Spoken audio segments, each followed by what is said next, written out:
Our first assessment will be the straight leg raise test. This assessment is to test the flexibility of the hip extensors. For this assessment, you will need a goniometer. You will have the participant lie supine or on their back on a floor or a mat.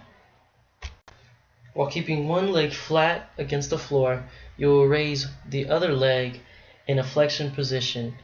Doing so, you will take the goniometer and measure the range of motion of that leg.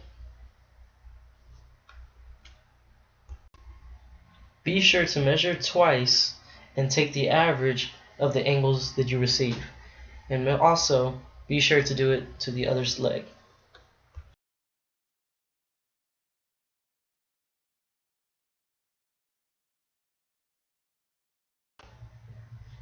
Having an angle below 80 degrees is an unacceptable flexibility.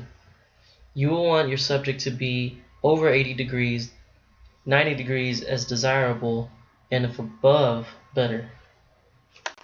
The next assessment is the sit and reach test, or known as the Canadian Trunk Foward Flexion Test. For this assessment, you will have your subject place their feet against a flexometer at the 26 centimeter mark, or in this case, our subject uses a flexometer where the 0 is at the 23 centimeters mark. You will have your subject place each of their hands over and under each other with the fingertips aligned. During the assessment, your subject will reach forward as they tuck their head in, and as they are reaching, they will exhale all the way through. Once they reach as far as they can, they will hold for 2 seconds. Once you have done the assessment twice, you will take the average of the two results and measure them in the chart and to see where they stand in flexibility.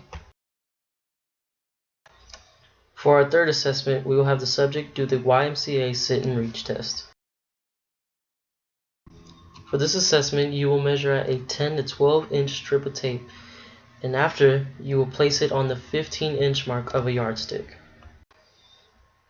You will have your subject place each of their heels on the ends of the tape and have their fingertips overlapping each other and even as they touch the yardstick. You will have the subject reach as far as they can while keeping their fingertips along the yardstick and hold for 2 seconds once they reach the limit. After, you will have them do it again, and after you get your two results, you will average the two results and compare it to the chart, determining on their hamstring flexibility. Our final assessment is the chair sit and reach test.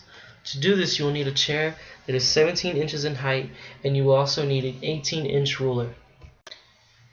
You will have the chair against a wall to prevent the chair from tipping over, and you will have the subject sit at the edge of the seat with one leg at 90 degrees and the other at full extension.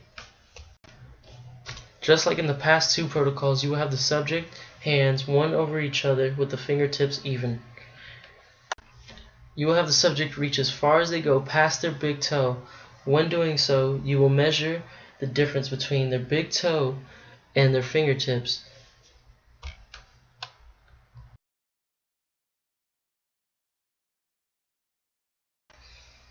Flexibility is an important factor in physical fitness due to the fact that it can prevent injuries and increase the range of motion of one's joints.